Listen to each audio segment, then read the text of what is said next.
Estamos abordando la técnica a boca abierta con dos diferentes materiales, composición de modelar y silicona pesada y liviana. El protocolo de la composición de modelar, en cuanto a los tiempos operatorios, es igual.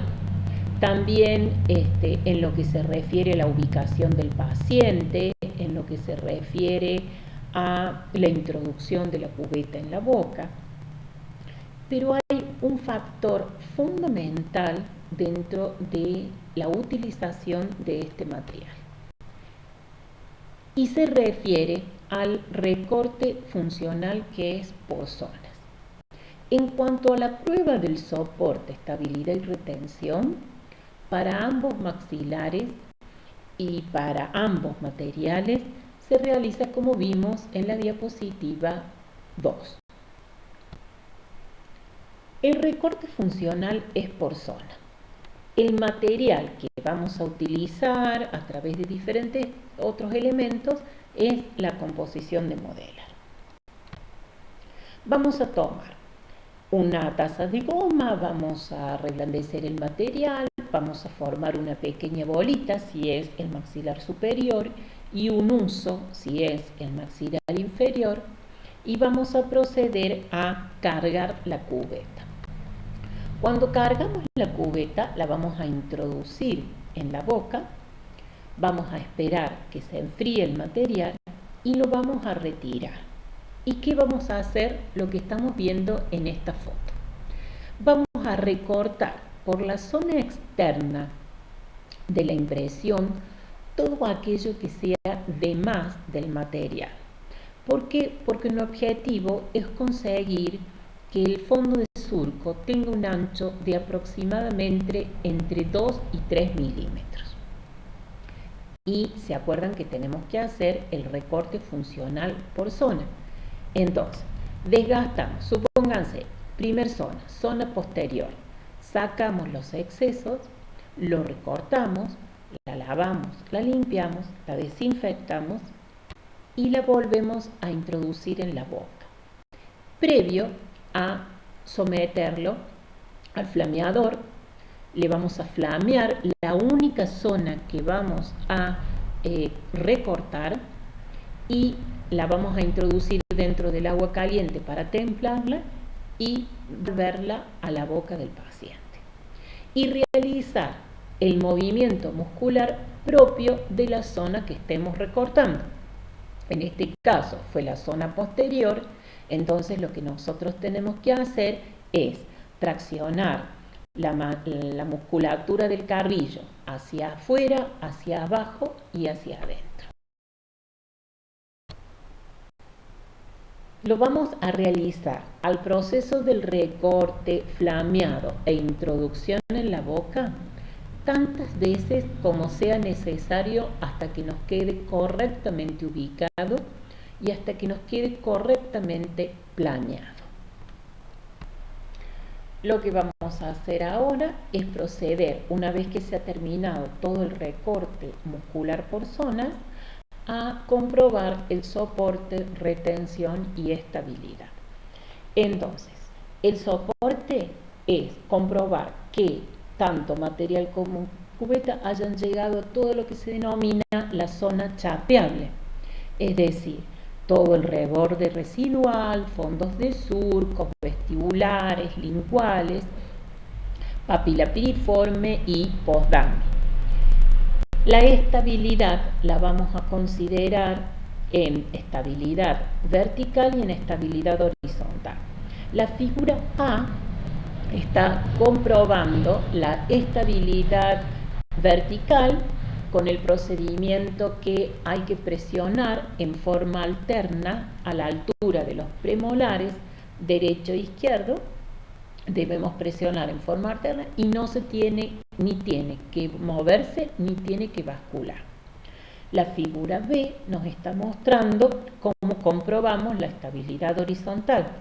Para ello tomamos desde el mango o desde los costados de la impresión y movemos hacia adelante, hacia atrás o hacia la derecha e izquierda de manera tal de poder observar que no se mueva la impresión de la boca.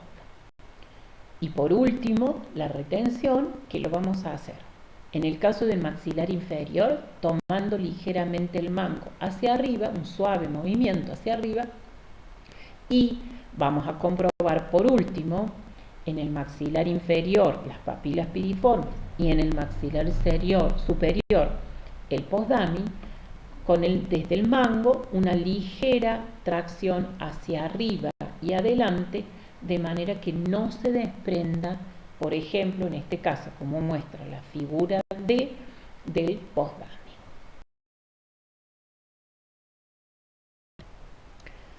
Una zona muy importante que debemos tener presente al final del proceso es la demarcación de la zona de postdami, el límite posterior del postdami. Recuerden que para esto lo que tienen que hacer es pedirle al paciente que pronuncie la letra A en forma intermitente. Cuando uno dice A y deja de decir a la letra, el velo del paladar desciende y podemos observar claramente cuál es el límite posterior del postdami. Se reintroduce la cubeta, como muestra la figura B, dentro de la boca. Se le pide al paciente que se haga la prueba de Valsalva y está en condiciones ya de retirarla porque se nos ha demarcado el sector posterior. A continuación, con un instrumental filoso, sobre la marca se procede a hacer como una especie de surco, de manera tal que pueda ser perfectamente reproducido en el vaciado de esta impresión. El otro material hablamos que eran las siliconas. Los tiempos operatorios son los mismos, se diferencian en la carga del material de la cubeta, que puede ser solo en los bordes o en forma total, y que el recorte funcional se realiza en un solo paso. Este recorte funcional en un solo paso a veces constituye una desventaja respecto al material de la silicona pesada, porque todos los movimientos musculares tienen que ser hechos al mismo momento, en forma secuencial y además con cierta rapidez y destreza.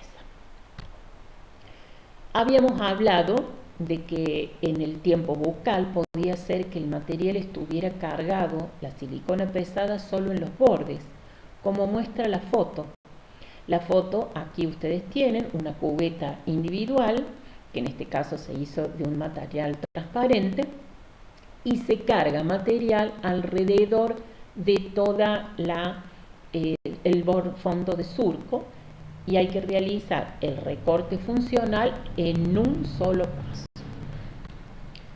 Habíamos hablado que la segunda opción podía ser cargar toda la silicona pesada en toda la cubeta, como muestra la foto, que allí se encuentra cargada la silicona pesada en toda la cubeta, y el registro de la funcionabilidad tiene que hacerse cuando se introduce cubeta y material en un solo momento.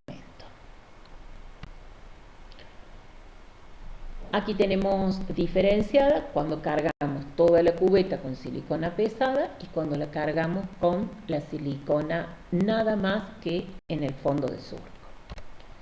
Se introduce dentro de la boca, se realizan todos los movimientos musculares y se la retira.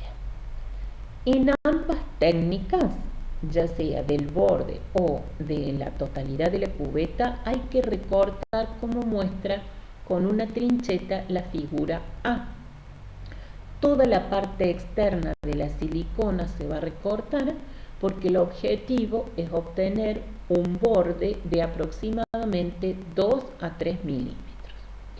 También tener la precaución, como muestra la figura B, de recortar perfectamente la zona del frenillo. En este momento se carga el material liviano, se reintroduce dentro de la boca y se vuelven a hacer ligeramente rápidos todos los movimientos musculares y estaría en condiciones de estar lista la impresión una vez que haya fraguado el material. Recuerden realizar en este momento de los procedimientos del protocolo los procedimientos clínicos, valga decir de nuevo, de la revaloración del soporte, estabilidad y retención, como se explicó recién para composición de modelar. Son los mismos movimientos y los mismos procedimientos clínicos. Se retira de la boca, se produce la desinfección, sobre todo antes de que le vayan a mostrar a los docentes. Tienen que desinfectar la impresión, acercárselas y mostrar. Se realiza la crítica, en este caso, si está bien centrada, y ya vamos a ver otros aspectos. Y no se olviden tampoco de reproducir lo que sería el límite posterior del post-damming, como lo hicieron, como se hace con composición de modelar. Se marca el límite con un lápiz acuarelable, se reintroduce en la boca, se le pide al paciente que haga la prueba de Valsalva, se tape la nariz y sople por ella. Cuando la retiran, como la figura D está marcada sobre la silicona, lo que hacemos es alguna marca mediante una trincheta para que puedan ser reproducidas exactamente en el modelo. Algunos consejos clínicos que vamos a repasar. Recuerden que se debe partir de mucosas sanas. El terreno tiene que tener, tanto del maxilar como de la mandíbula, un color rosa pálido. COEP recomienda el descanso protético de 24 horas antes de la toma, tanto de la toma de la impresión preliminar como de la impresión definitiva. Si el paciente puede retirarse la prótesis un día antes de la impresión, la capacidad de los tejidos va a estar en su estado más natural, no presionado o condicionado a la prótesis vieja. Entonces vamos a poder registrar en mejores probabilidades de éxito la impresión definitiva. Otro detalle muy importante es la desinfección. ¿Cómo se desinfectan las impresiones definitivas? Una vez retirado de la boca, se tiene que sacar la impresión y cubeta de la boca, se la lleva al grifo, se lava con abundante agua, tratando de que corra todo lo que sea saliva, sangre u otras sustancias bucales. Se coloca y se sumerge dentro de un tupper en una solución de hipoclorito de sodio al 1% durante 1 minuto. Luego se la retira de allí, se la vuelve a enjuagar con agua estéril o con agua de la canilla, se la seca y está en condiciones de realizarse el vaciado. Y también está en condiciones de ser mostrada a los profesores asistentes. Muy bien, habíamos hablado de que cuando la retiramos de la boca debemos hacer lo que se denomina la evaluación o el análisis en el tiempo postbucal de las impresiones. Lo explicó muy bien la doctora Álvarez en impresiones preliminares. Busquen los videos de impresiones preliminares y repasen cuáles son los criterios que deben tenerse en cuenta para considerarse los correctos. Lo que sí vamos a repasar son algunos detalles o cosas que nos pueden pasar durante el proceso de la impresión. Por ejemplo, obtener un borde grueso de un lado y un borde delgado del otro. Esto significa que la impresión estuvo descentrada, ¿Qué es lo que tenemos que hacer? Sacar todo y volver a tomar la impresión. B. A veces hay un sector de presión sobre la superficie, sobre todo lingual, en la mandíbula, que se ve la cubeta. ¿Qué quiere decir esto? Que la impresión estuvo ubicada muy hacia adelante en la boca. No estuvo, obviamente, bien centralizada. Tenemos que llevarla ligeramente hacia atrás. ¿Qué tenemos que hacer? Retirar el material y volver a tomar la impresión. Otro caso que nos puede suceder es el C, que haya un sector como que se muestre más presión, que se vea el flanco lingual. En este caso también es por diferente presión que le hemos ejercido, lo cual tenemos que retirar todo el material y volver a tomar la impresión. Un caso clínico que puede suceder es que haya un hueco o una irregularidad muy grande. Quiere decir que se atrapó aire durante la impresión y no se ejerció la suficiente presión cuando se colocó la cubeta en la boca. Y por último, puede ser que ocurra otra situación clínica que le puede ocurrir, es cuando el factor E, donde hay una formación incorrecta del borde lingual, como si de la mandíbula, como si fuera un borde filoso, como si fuera como un hilito, así. ¿Qué quiere decir? Que aquí no llegó la suficiente cantidad de material. Hay que agregar material y reimpresionar esta zona. Las dos fotos de superior con composición e inferior con silicona están correctamente. Resumiendo, hemos visto hasta aquí el proceso de las impresiones definitivas. En cuanto a que vimos algunas generalidades, la selección, por qué seleccionamos cubeta, material y técnica. También hicimos un pequeño repaso de cuáles serían los criterios clínicos para decidir si hacer intermediario, si no hacer intermediario. También hicimos un repaso respecto a la forma ya práctica de realizar los recortes musculares durante la impresión.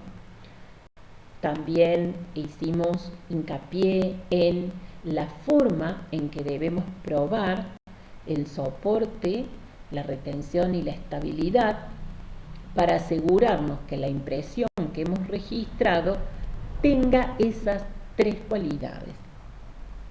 Y por último, hemos analizado el protocolo, tanto para la composición de modelar y cómo serían los pasos y la diferencia puntual que tiene este material, y cuáles serían, por otro lado, el protocolo, las fases y puntualmente las diferencias para la silicona liviana y pesada. Quedamos a su disposición. Cualquier pregunta se dirigen a los correos electrónicos. También queda a cargo una pequeña tarea de impresiones definitivas que tienen que enviar a través de la plataforma virtual. Muchas gracias, hasta pronto.